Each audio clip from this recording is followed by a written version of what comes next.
Girl, stop playing. I'm your favorite homegirl, Koereyelle, here to encourage you to stop playing with your potential and start working for what you want in life and in love. Y'all already know that I believe you can make the money and you can get the honey. You can have it all as long as you are willing to work. And I have the honor and the pleasure of introducing y'all every single week to workaholics who are doing the damn thing. And today is no different. We're about to get into another amazing episode, which happens to be sponsored by Work University, the first Black woman-owned, it's me, I'm the Black woman, y'all, the first Black woman-owned online trade school on a mission to help Black women all around the world learn how they can turn their existing skills into new streams of income. Tap in right now. You can check the link below or log on to workuniversity.com. And of course, that's work with an E. Speaking of work, we got a real working woman in the building. My girl, Alicia Reese. Welcome to the studio. What's up? So I didn't even attempt to put a bio or an intro here for you because you are like the definition of multifaceted. You do all the things. I was trying to explain to somebody what you do and I was like, it's just, she does it all. She does it all. So introduce yourself how you want the people to know you. Hello. My name is Alicia Reese. I am like warm tea and Hennessy. I am a transformation coach, international speaker, and overall strategist. I just get it done. She gets shit done. Get it done. You get it done. So I want to talk about, because I don't know the answer to this. A lot of times I already know the answers before I ask the question, but what was your first entry point into entrepreneurship? Ooh, so I was 12 years old and I'm the oldest of four.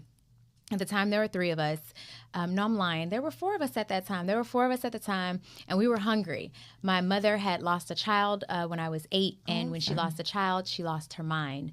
And my father, of course, he couldn't handle it either, so he kind of checked out a bit. So my parents were on their own traumatic journeys, trying to deal with their own trauma. And there were these 4 kids who were trying to figure out life, like how do we eat? How do we consistently have running water in our home? How do we make sure we have lights? Things that most kids should just not be concerned about. But because I was the oldest, I had to be concerned about it. And so what I did is I pitched one of the girls in my church like, hey, you braid hair really well. I know you're making money from it. If you teach me how to braid hair, then you can do more heads because I can cut down the time. And so that's how I got into entrepreneurship. I started a business from her teaching me how to braid hair. Well, first of all, I was not expecting that. Okay, 12-year-old boss. I thought I was doing something at like 14, but 12. But having to do it out of necessity, I think is it's a different type of trauma. It's a different thing. And I feel like there is a lot of pressure on the oldest. I have the privilege of being the youngest, so I don't know that life, but you didn't succumb to the pressure and you figured that thing out. So how does that translate to, how old were you as an adult when you got into entrepreneurship? So I went from 12 creating my first company to then 14 creating my next company, which is a cleaning business, because braiding hair took too long. I was like, if I divide the amount of hours it's taking me by how much I'm getting paid, this is not enough. So then I started cleaning houses for some of the wealthier people, or richer, they weren't wealthy at that time, but for some of the richer people in my church. And then I was like, okay, I decided to go corporate. So I worked at McDonald's as a cashier. And not then, going corporate working at the McDonald's. So I was corporate working at McDonald's? Yes, that is corporate. I have worked at corporate, y'all. Forget everything I've said. I worked at corporate. That is corporate. Don't let nobody tell you. I don't care what you're doing. I'm seriously going to tell people that. Yeah, you should. I do.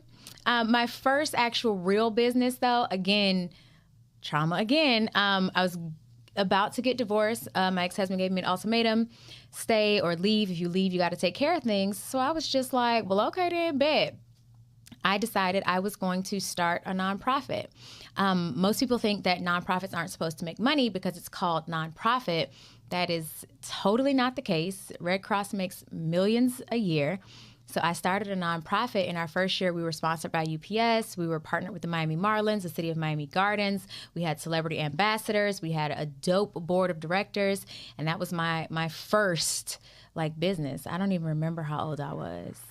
I don't know. I had a 3-year-old, so however old I was. You know, so I started a nonprofit, and we was actually non-profitable. So what did I do wrong?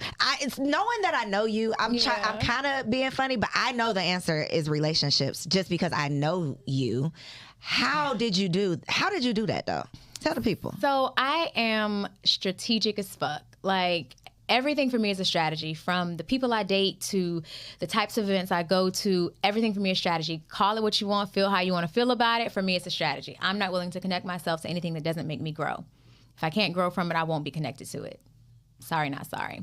So for me, what I did is I did my research when I decided that I was going to start the nonprofit. I knew it was going to be for foster youth, for youth aging out of the foster care system, because there is a whole lot of things that they need that they just don't get.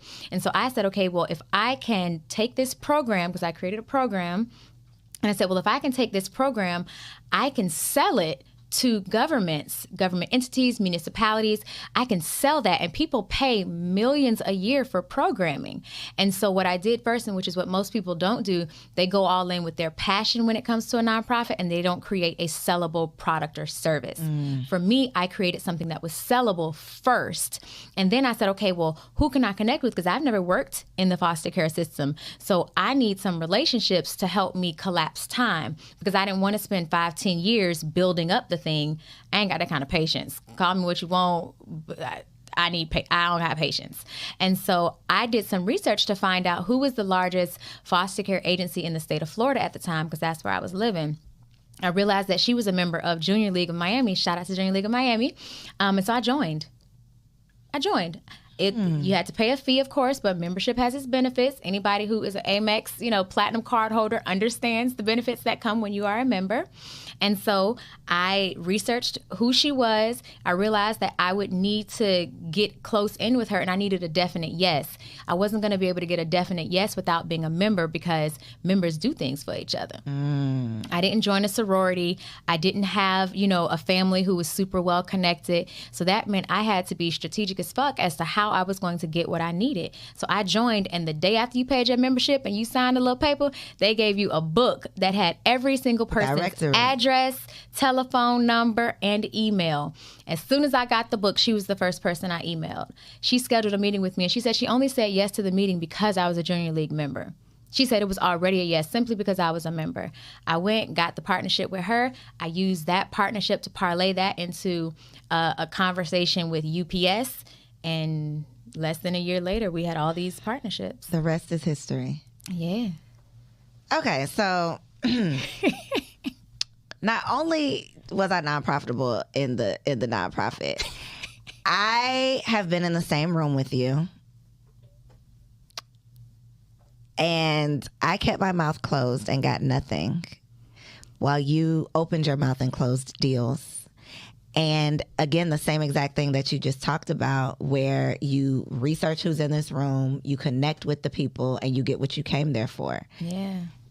Don't direct this to me. Direct this to the people, because I'm a work in progress. Y'all pray for me. I ain't figured it out yet. I've seen her do it with my own eyeballs, and I still have not figured it out yet. But for the people out there who still have hope, what can they do when they walk into these rooms and they want to get what they came for? Ooh. So here's the thing. Most people think it's about other people, right? It all completely starts with you. You have to get super clear on, who am I? What do I do well? What value do I bring to the table? And then how can I leverage and use that value to provide what someone actually needs? Kind of like with love languages, you want to make sure that you aren't providing something for someone that they don't need or want. So if someone's love language is gifts and all you do is words of affirmation, they're going to think that you hate them because you are not speaking the language that they understand. So anytime I go into a room, I'm super clear on who I am, the value I bring to the table, and how I can effectuate change and add value. And then I shut the fuck up and listen after I've asked them, how do you show up magically in the world? I don't ask them what you do, because asking someone what you do, it immediately turns them into a commodity. And what they are thinking about is you just want to know so you can decide how to use me or what level of respect to give to me. I don't give a shit about what you do. No disrespect in the beginning. What I want to know is... You already know what they do, knowing you. Generally, yes. But what I want to know is, how do you show up magically in the world? Because that's a different conversation, and you are going to remember me a month from now because nobody asks you, how do you show up magically in the world? I mean, they might now because they're still in your game. Yeah. And that's fine. Listen, free game.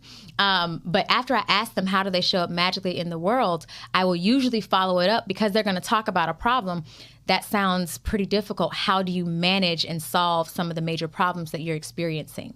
That is when you have to tune all the way in, focus in on whatever it is they're about to say, because what you need to do from that point is start identifying, how do I take me, the solution and the value that I hold and have, and how do I bridge the gap to provide that solution to them at a cost? What does that look like? And for me, that's literally what I do every single time. So that's cool, but it takes confidence to be able to do that. Absolutely. I feel like you naturally have that confidence, but what about someone who doesn't? Okay, y'all. So that whole natural confidence thing, 'cause I've been hearing that a lot here lately.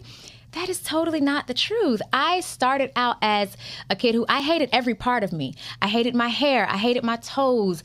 I hated the clothes I wore. I hated the house I lived in. I hated every part of me. There was no part of me that I liked. There was no part of me that I liked. There was no part of me that I thought had value. I literally had planned my suicide because I thought I was worth more dead to my daughter. You know, I thought I was worth more to her dead than alive. I was not born with this level of confidence. This was developed over time. Over time, I decided that I was going to stop playing with myself, and I was tired of my own bullshit. Like, either I'm going to accept that I'm going to live a mundane life where I barely make it, I'm always struggling, or I am going to figure out what is the one thing I like about myself. What's the one thing?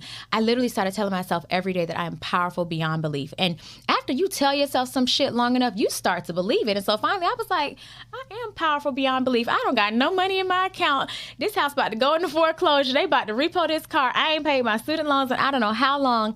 And yet and still I am powerful beyond belief, because what I was speaking to is the spirit man part of me that understood and knew who I was crafted to be, and what was inside of me, even though my logical mind could not fathom that. Couldn't fathom it. I appreciate you for sharing that, because I know that you just say, you hear that all the time. It's so easy for us to see the people who we think have it all together. You got it all figured out. You're able to do all of these things that I can't do. But we all come with the sameness inside of us that we can tap into. And sometimes we got to fake it till we make it, not in the sense of being fake out here in these streets, but faking it to yourself for long enough until you start believing it. There's so many books about, the fact that you got to lie to yourself until you start believing it, until you can truly do the things that you don't even realize that you can do, but you can. Absolutely. And so mindset, I think, it's why I always talk about mindset, because people want to talk about making the money and doing the things, but if you don't have your mind right, you can get the stuff, but you're going to ruin it, Literally. You always go back to your set point. So if you believe that you don't deserve a certain type of love, if you believe you don't deserve a certain type of money, or you hate rich people, or you think that all rich people are bad, or you think that you can only have an extra $200 in your bank account after payday, you can have $10,000 and there will be some type of an emergency that comes and happens that takes $9,800, because your set point is $200. Mm-hmm. Your set point is, oh, well, men always do me wrong. That is some bullshit. I don't even subscribe. People are like, oh my God, I can't find any good men. You can keep that over there. Mm-hmm. I don't agree. Keep that energy, please. I do not agree. Whatever you believe for yourself is what it will be. Period, point blank. And what we've got to stop doing is stop comparing your chapter 2 to somebody else's chapter 20. You're looking at my chapter 20, but you don't understand that I also had a chapter 1, a chapter 2, and in those chapter 2 and 3 and all the way up to wherever I'm at now, whatever chapter I'm on now, there was some processing and some training and some very intentional work that I was doing to ensure that I could be prepared and manage at each new level. Mm-hmm. Because I don't subscribe to the belief for every new level, there's a new devil. Why would I agree to that? I am not agreeing to things that I don't want to materialize. So for me, it's for every new level, it will require a different version of who I am. Mm-hmm. It will require me to tap and go deeper so that I can achieve and reach and be my highest self. But to get that, you got to figure out, who am I first? Without my title, without my role, without my responsibility, who am I? Who am I?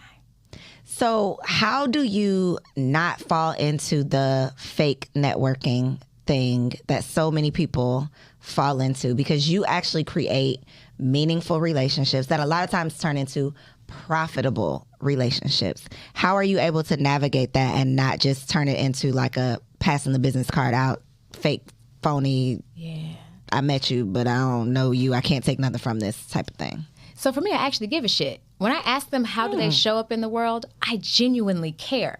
Like, I actually want to know. It's not just because, oh, you can get me this opportunity later. I put that on the back burner because I understand no matter what, because I bring value to the table, there's always going to be something that I can do with them, some way that I can serve them, some way that honestly they too can serve me, because it's a symbiotic relationship. There is, the universal law is giving and receiving. So I have no problem giving because I understand by universal law, I will also be given unto.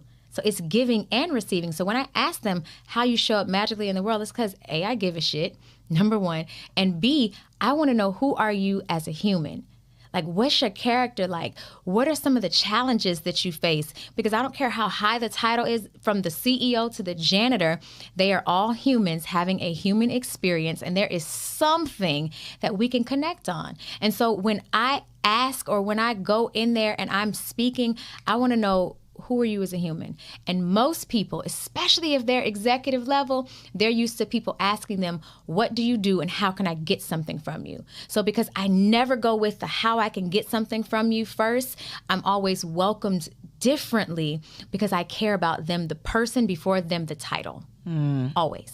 Even though you walk into this space knowing their title, I'm clear on the, I'm usually very clear. And even when I don't know who's in the room, I still will sit and talk to people to find out, what's your story?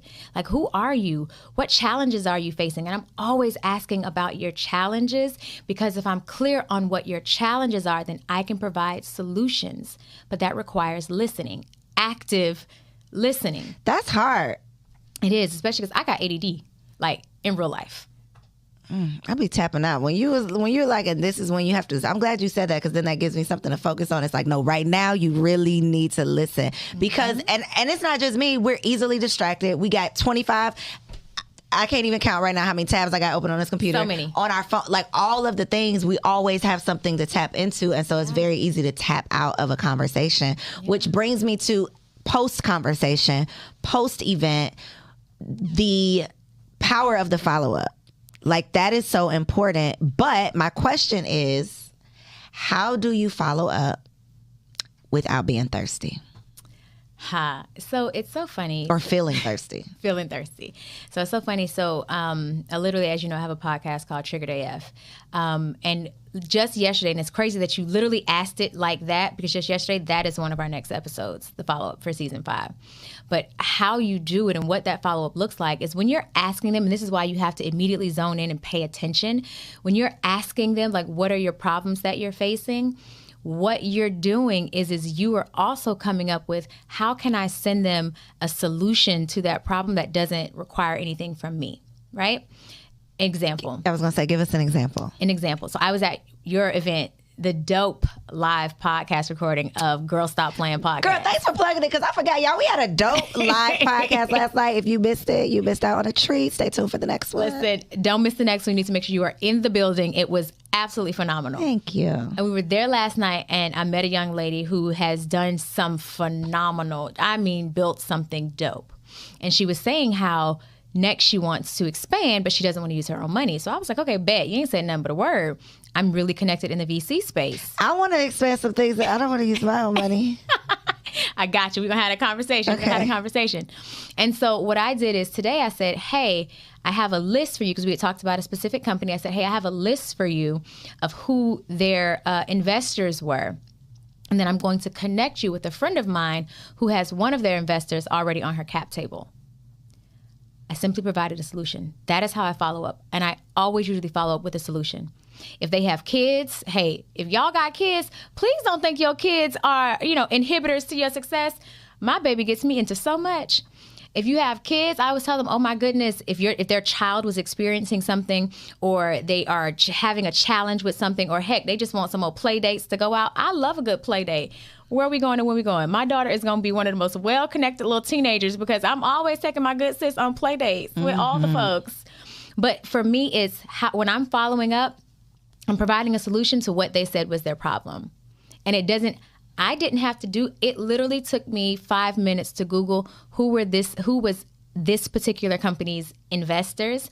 And then I noticed that, okay, this particular investor also invested in a product that a friend of mine had, so I can easily make that connection. And now what I have done is I have just turned myself into an asset. And so in a world full of liabilities, your goal is to be an asset. You become an asset by always and consistently providing solutions for folks. So what's your next move in that relationship? Because in a perfect world, y'all have established a connection. She's very appreciative of this connection, right? And then y'all naturally do something. Yeah. In an imperfect world, you establish a connection. She gets busy doing the thing, and then 5 months go by, 3 months go by. What do you do next? So I don't let 5 or 3 months go by. Okay. Right. Max I'm gonna let go by is a month. Right. Okay. Oh my goodness, I saw You that got a reminder in your phone or something? No, I just care about these people, so you know. I mean, I genuinely care. And sometimes I will set a reminder, it takes 2 seconds to set a calendar alert. Email so-and-so. Wow. Set it for 3 weeks later. Being intentional, it'll take you far. I told you, I'm strategic and intentional as fuck. You said that. It's a real thing for me. You said that. And two, people want to know that you care about them, right? So if I notice that you didn't respond to my message about the solution that I'm providing for you, I will second inquiry, whatever that first subject line was, send it, hey, love, wanted to make sure that you got, the information below. Let me know once you've received it. Super excited to stay connected. That's usually done 2, 3, max a month afterwards. They read it, they get it. Oh my goodness, this is so great. Then it's, I also would love to meet for coffee or lunch, or let's grab drinks. Let's do something so we can hang out. And then when we hang out, I don't talk business. The first time we hang out, I'm not talking business. What?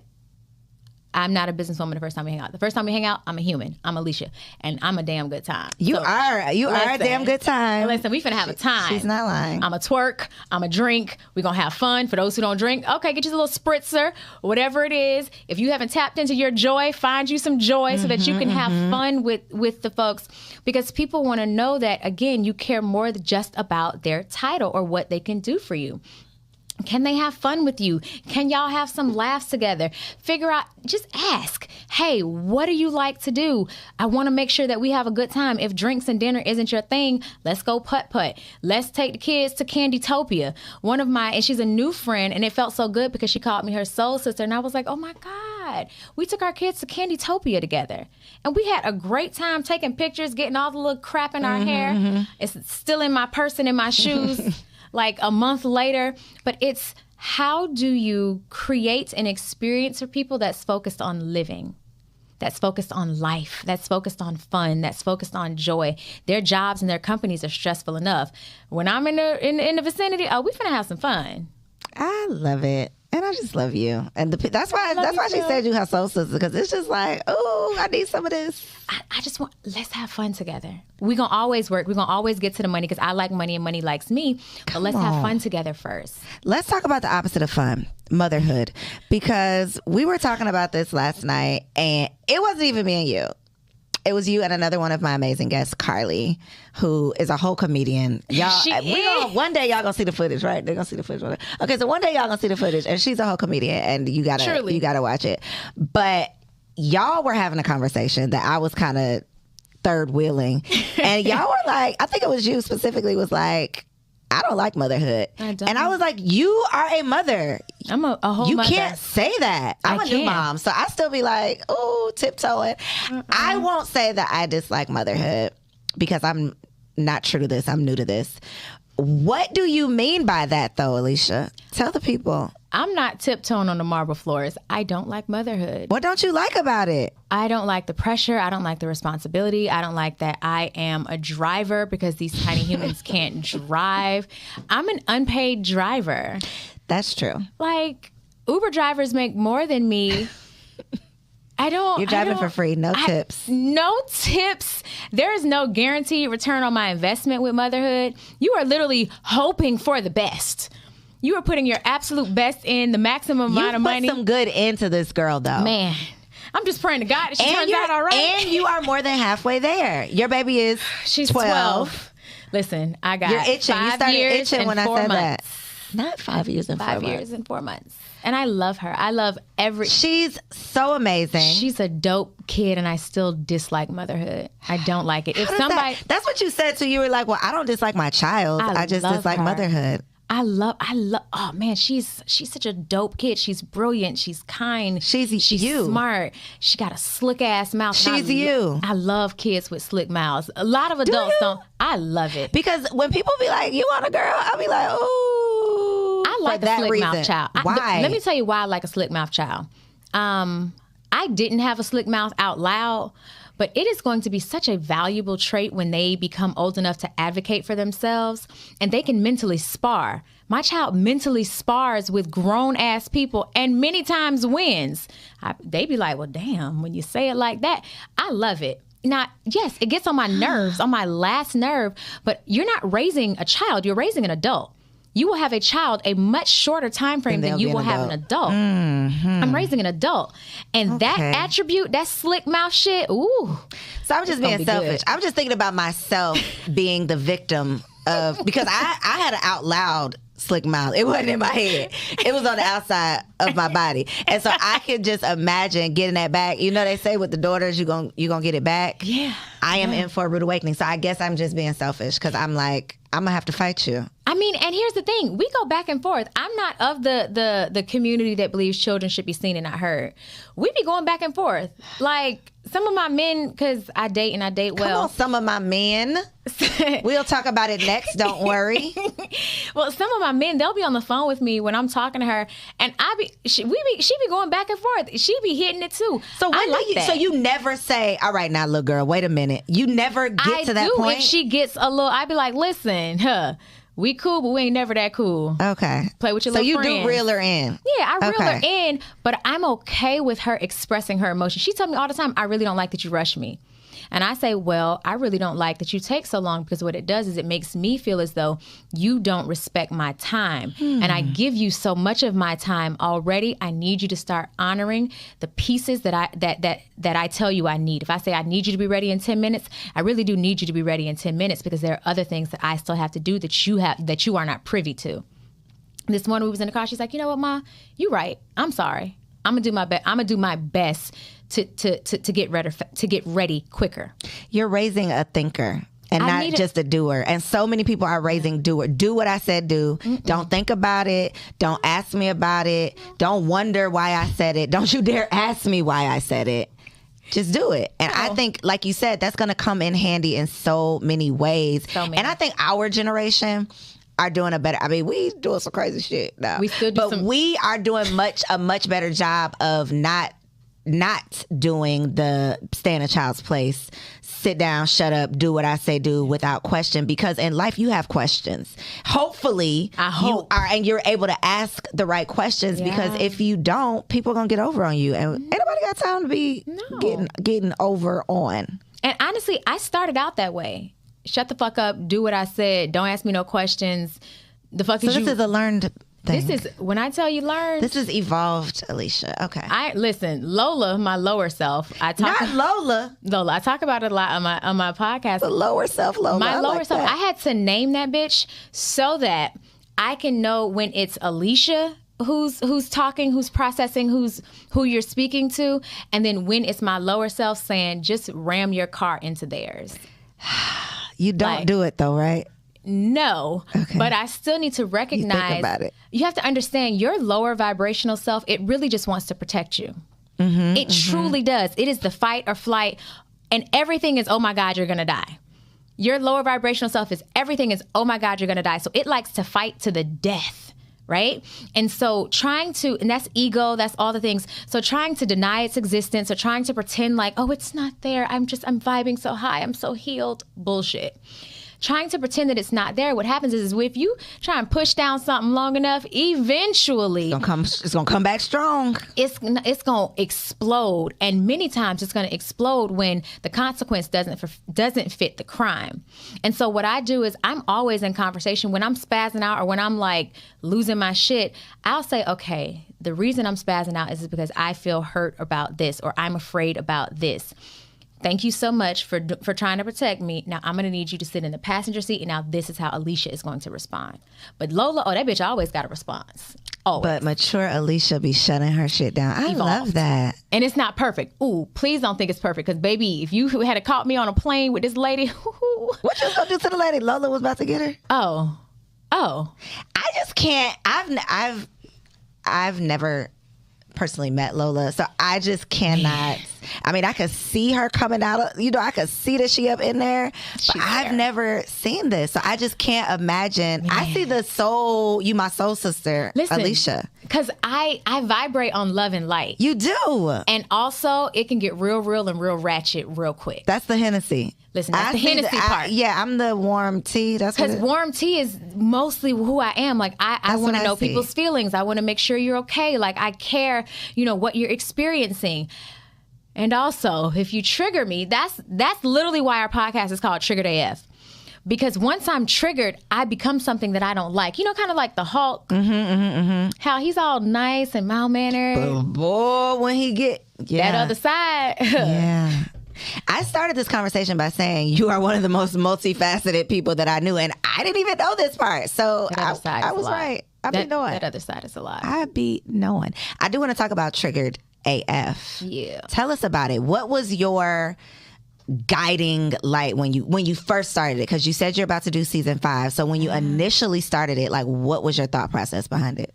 Man, so I have a co-host, Danny Foster. Hey, girl.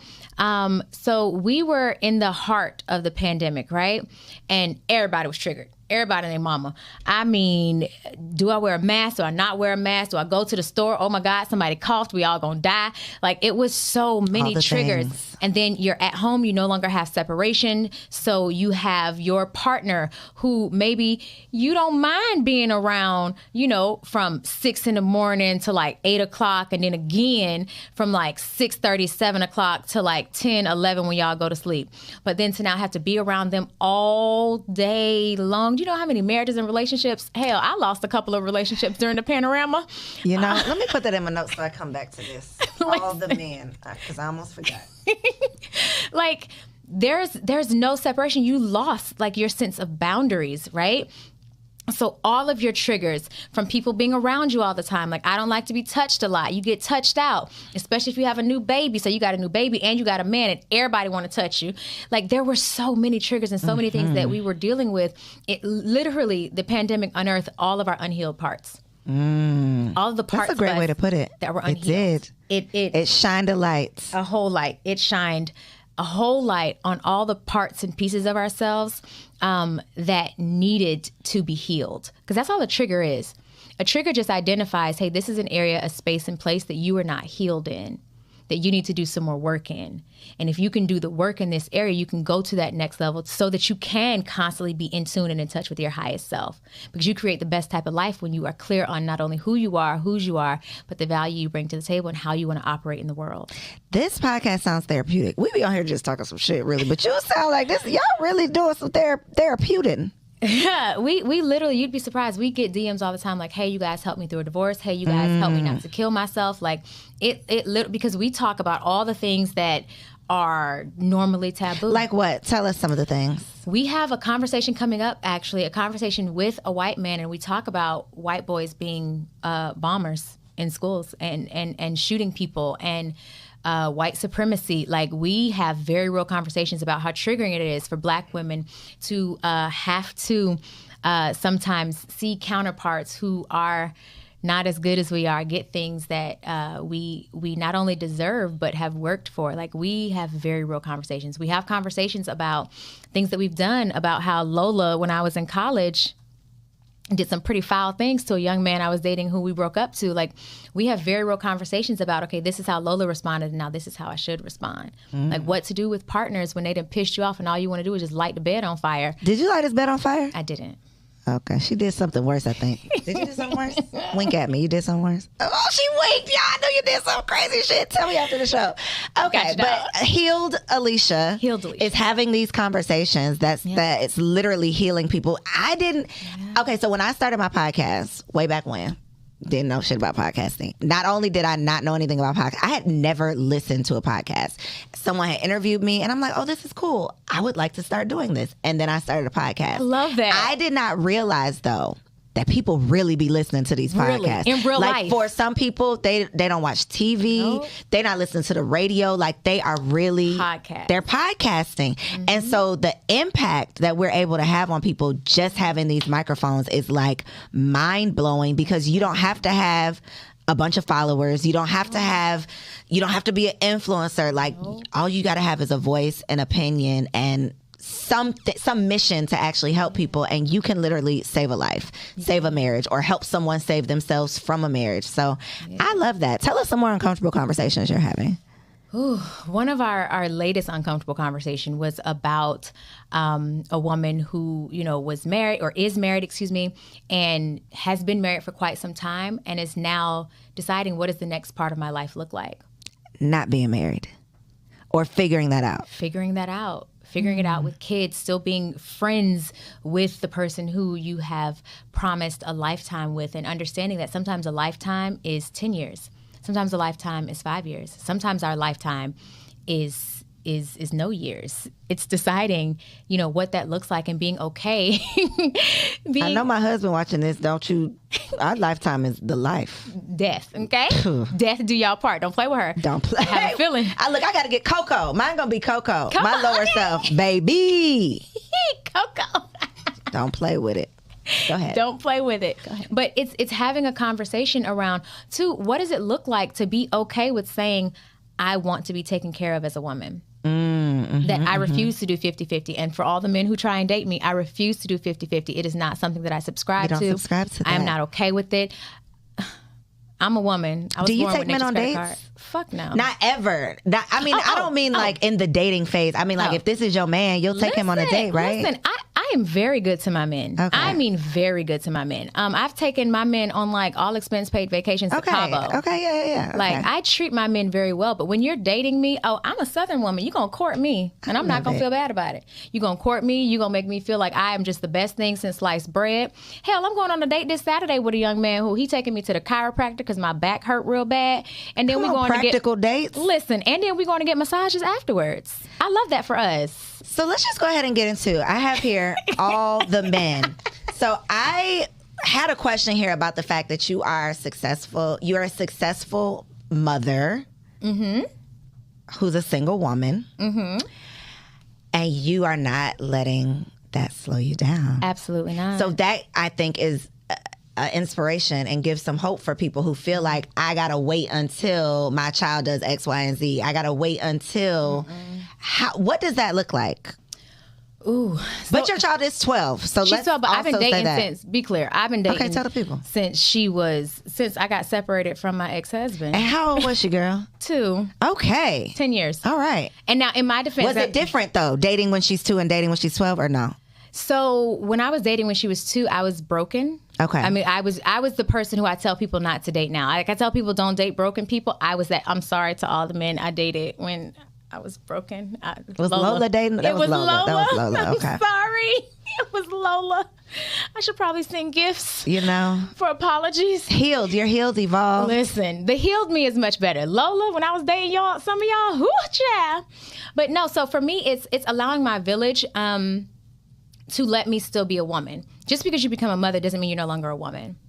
You are still a woman. You still have needs. And I'm not just talking about sexual needs, but you still need to be held. You still need to be loved on. You still need to... Wait a minute. Is the village the man? No. Oh, I was like, wait, where are you going with this? No. I'm sorry, go ahead. The village are the friends and the family who I allow to watch her so that I can still be a woman. Got you. Okay. Yeah. I was like, we really about to get into a real conversation if the village is the men, but okay. Although now, but that's neither here nor there. One of my village members is picking up my daughter now. Thank you so much. Shout out to you, sir. But no, so for me, it was allowing my village to, hey, watch my child for me. I'm going to go on this 3-day vacation with somebody's son. I'm going to check in with you guys while I'm gone. And I'm also going to make sure that I provide for my needs, because I am not willing, and I'm not one of those mothers, shout out to you if that's you, but I'm not one of those mothers who's willing to pretend as if my life does not matter because I brought a human into the world. My life still matters. I still have value. I still am a woman with very real needs. And I am going to nurture and honor my needs, because then I can show up as a much better mother when my needs are provided for and when I am satisfied. I'm a bitch when I'm not.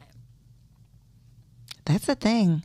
That's why a lot of our mothers were unhappy, because they weren't, you know, we have the privilege these days. I think it's because we have access and we're seeing other people do things differently. We're like, wait a minute, somebody's going to see this and see you. And they're like, wait a minute, I don't have to be miserable. No. I don't have to just be a mother. So because we're having these conversations, because we have access to the internet, because we have, you know, real people, even though it's not always reality, but real people on TV that are showing us different ways to do things, we can see, okay, I don't have to just do what I saw growing up. Exactly. Our parents didn't have access to that. So a lot of them were miserable, which being raised by a miserable mother is traumatizing. It's traumatizing. We be talking about these daddy issues, but baby, these mamas is out here ruining lives. They are. Ruining. Have you met a man with mommy issues? Have you met a woman with mama issues? They are the worst. They're mean. They're cruel. It's they're me. nasty. I'm in therapy right now, y'all. But I'm not saying not gonna watch this, but you know, no. I'm in therapy. I'm healed. I'm working through it. Hallelujah.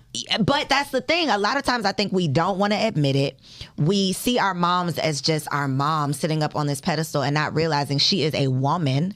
She's a human, right? She was dealing. I mean, I've had these conversations even before therapy with myself about what my mother was going through that made her who she was, that reflected back on how she, you know, like I have had those conversations.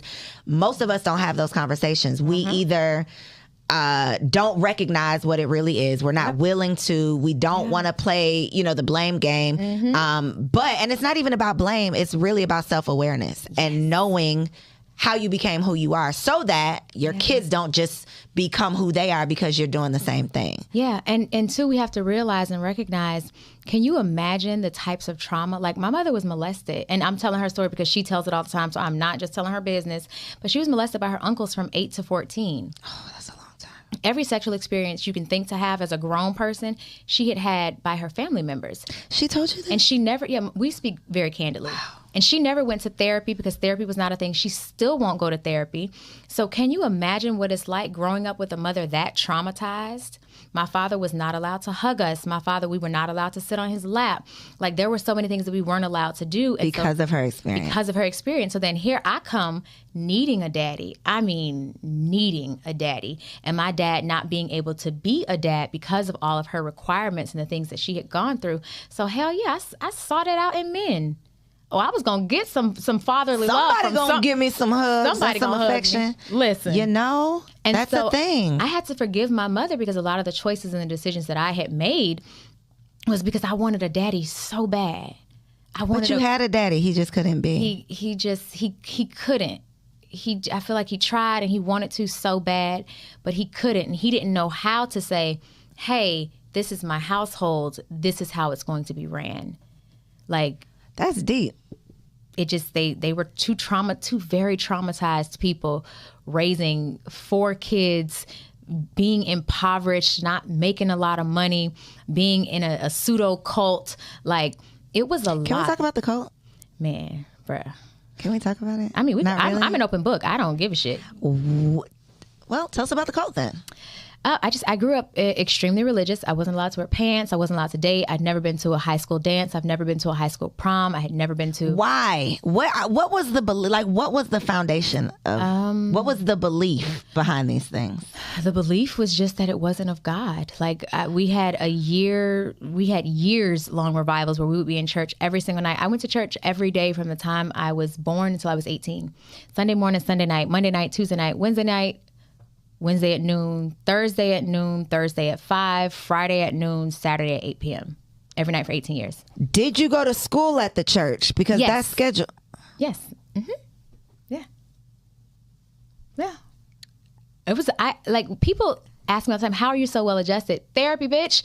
Like, therapy. I've gone to years of therapy to work myself. It's why I don't do religion now. I've had enough church. They wasn't just reading the regular Bible though, huh? What was they doing? That was the regular Bible. I can quote you scripture after scripture. I can tell you. Why did you need to read it twice a day? I'm really trying to figure out like what were y'all doing twice a day? Singing, like seriously, what was happening? Songs, like it was like a regular church service. It was just twice a day. It was a regular church service. It's just 12 noon was a shorter service. We'd sing, we'd read the Bible, we'd pray, and so here's the thing. I am so grateful for every single one of my experiences, including that one, because it taught me, that humans be humaning, right? So I have a lot of grace. Even though Lola be trying to rear her head, I have a lot of grace for the human experience because I understand it from a different level. Mm-hmm. And also, even though I don't do religion at all, miss me with your church services. You said that in all caps. All caps. At all. At all. I don't do religion at all. I still love God, and I really do enjoy the lessons that come from the Bible. And I understand why it's necessary for some people. And also, I'm good, love, and joy. Wow. Girl, let me say it again.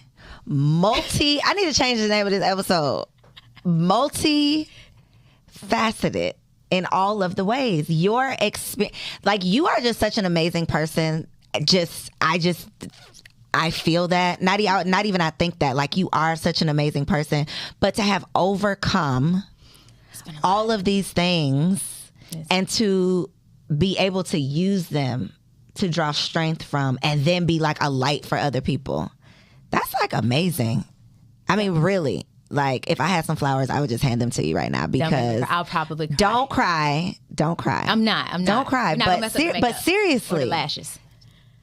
That's big. It's been a lot. But so here too, like if you think of like all the people in the Bible who God chose, right? I don't know the Bible that well, so don't name those specifics. I won't go specific. Okay. But what I will say is every single person who God chose had an even bigger impediment, right? They all had something, which is why when people look at preachers and like, oh, well, he's a preacher, he shouldn't be. No, all preachers have a great impediment. Like I need you to just know, like, it's probably something's coming with it. Listen, it's something coming with it, because especially those who are really, really like effective in their ability to help transform lives. Oh, they got some shit that they've either dealt with or currently dealing with. Why? Because you cannot help someone through their mess if you do not know what it feels like to get dirty. I can't see you and have compassion for you if I know I haven't had some shit that I've had to overcome, or some shit that I've done that I knew I wasn't supposed to do that could and should probably have gotten me into a lot of trouble. I can't be compassionate to someone if I cannot see how they are having a human experience and trying their best to figure it out. So every person, especially leaders, even if they're not in the church, great leaders, orators, all of them have something major that they have to deal with, because how can you help someone else out of their mess if you don't know what it feels like to get dirty? I don't even know what else to say, guys. I mean... This conversation went so many places that I just love you. I love you too. You are just, I mean, I knew you was everything. Seriously. Because normally people only talk to me about business. And pieces of, well, we didn't have some conversations. Yes. So I know some things. Listen. But to know all of the things about the things, it's like, wow. And we got to like have another offline conversation because, you know, I just want to give you a hug and just be like, girl. Stop playing. You are bomb. It's been a lot. All the way around. Yeah. Just know that. Thank you. You are. I feel like that's why God didn't allow me to take my life. Because I had planned to take my life. January 2013, I was going to drive my car off the expressway overpass coming from Fort Lauderdale to Miami. I'm a planner. I am a planner. I was a project manager when I worked in the second part of my corporate America career, not the McDonald's one, the one after that. But no, so I was a project manager. So my entire everything was to get projects from start to finish, from ideation to execution. Like that was all I did. And so I knew, hey, it's a $500,000 life insurance policy on my life right now. They would never think anything if I died in a car accident, because I had totaled at that point like 5 or 6 cars. Don't judge my ability to drive. I drive real good now, okay? Do you? I've had no accidents. We do not believe it now. I've had no car accidents, y'all, in the last 10 plus years. What were you doing? Remember I told you I got ADD? Okay. So when I be driving, I be thinking of other things, I be doing other things, and then I'll make a move without looking used to. I don't do that no more, y'all. I promise. Okay. We're going to meet everywhere we go. I promise. I drive better now. Let me do that. But no, so I was like, okay, if I take my life driving, nobody will ever think anything. I had created a living will. So who would be the executor of the account once the money was dispersed, how it would go, when I wanted the monies to be distributed to my daughter, 50% immediately so that it can cover her private school, split that in half, 125 when she's 18, 125 when she's 21 to help her build her businesses or whatever it is that she needed to do, go to college or whatever. I had thought it out, planned it out. January 2013. I went home December 2012 because my life on the outside looked great. Like, I grew up in, a pseudo cult, but we were very musical. Like, music was a thing for us. So I was always in musical theater. And so I knew that you don't let your front of the house know what's going on in your back of the house, right? On the outside, I looked great. I had a husband at the time who was fine as frog hair. I mean, the man is gorgeous, brilliant man. He's still brilliant, super smart. We had just built a new home. We drove luxury vehicles. I had just gotten promoted, like 3 promotions in 1 year. I'm young as hell, making like $90,000 a year in Florida. Like, I'm like 25. Listen, $90,000. Like $200K in Florida. Yeah, that's a whole lot of money in that motherfucker at the time. I mean, now I'd be like, God damn, what am I supposed to do with this? But back then, it's a lot of money. So on the outside, things looked great. I had a new baby. She's brilliant. She's smart. She was speaking at age 1, like full sentences. Looked great. On the inside and behind the scene, miserable. Ex-husband, mean. He's abusive. I'm dealing with all of the turmoil, all of the things that happen when you do grow up with such a low self-esteem and you don't have any love or care for yourself and you're expecting this person to love you more or better than you love your own self. No, he loved me how I loved myself. I treated myself poorly, so he was simply a mirror reflection of how I felt about me, which is why I don't fault him for our experience. I chose someone who treated me the way I felt about me. I hated me, so I chose someone who hated me too. That's not on him, that's on me. And that's also too why I believe in personal accountability. I give 2 shits about what anybody else did. What did I do? How did I contribute to it? And how did I allow them so close into my space that they were able to affect me in this way? Doesn't mean I'm wrong. It doesn't mean they're wrong, even though, yes, there are some very wrong things. But it means that what I have done is taken accountability for, okay, this is how I can make sure I change things for future, which is why also I date a lot now. Because for me, I want to get super clear on what is it that I truly like and how do I want to be treated and what does that look like in real life. Because it's easy to say, oh, these are my requirements and this is what I want and this is how it is. But baby, when you meet that, listen, is it what you thought it was going to be? Is it what you thought it was going to be? So for me, when I went home to tell my mother goodbye, because I knew she had lost her mind when her first child had died, I wanted to make sure I left her with some really great memories of me. So I did all the things that she loved and I hated. I went to church every night with her. She was still going to church a lot back then. I went to church every night with her. I went to the thrift store, and I hated the thrift store because of how I grew up. So I went to the thrift store. I was doing all the things with her.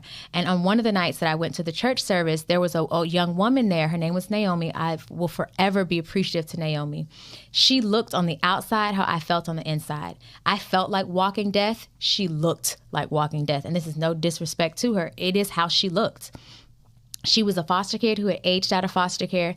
She was going through so much turmoil. She had a brace on her arm because her man had thrown her through glass.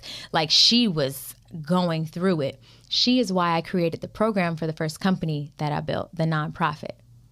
And so for me, when I met Naomi, it was introducing me to the part of myself that I didn't know I was missing, which is why I wanted to take my life, which was purpose. We all are born for and with purpose. And I don't believe that we all can't ever find it. You can find it and discover it. It just takes you deciding that you will stop playing and entertaining your own bullshit and truly tap into who am I? When I met Naomi and I saw how she looked and how I felt, me helping her helped me to discover who I was. And so, yeah, that's how we got here. Shout out to Naomi. I'm so grateful for her forever and always. She saved my life. Her and purpose saved my life. Y'all got to tune into her podcast because she done brought the therapeutic into my podcast. And won't he be doing that over here? So I know that y'all have enjoyed this conversation. And I know they don't want it to end. I don't want it to end, but they don't have to because I know you in real life. But tell the people, where can they get more of you? Because I know they want it. Listen, you can find me all over Beyonce's internet at Alicia Reese, and it's spelled Alechia, last name Reese, Reese. You can also connect with me, tribe.gotvaluenation.com.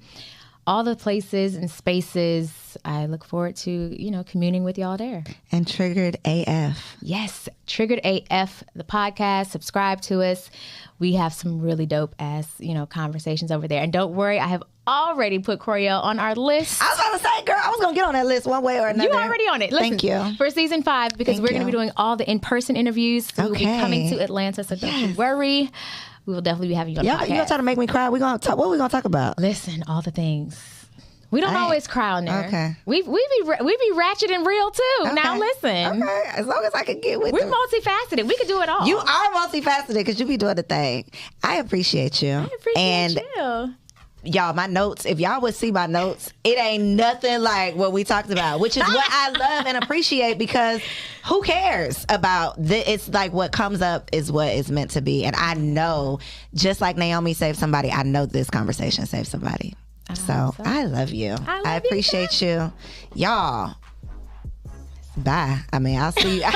Thank y'all for tuning in. Follow my girl. She's dope in real life. Dope in real life. See you on the next episode. Peace. Girl, give me a hug. I hope you enjoyed that video. This channel is all about encouraging you to stop playing with your potential and start working for what you want in life and in love. So make sure you hit that subscribe button so that you'll be notified when the next video drops. And comment below and let me know what you want to see on the next video. Peace out.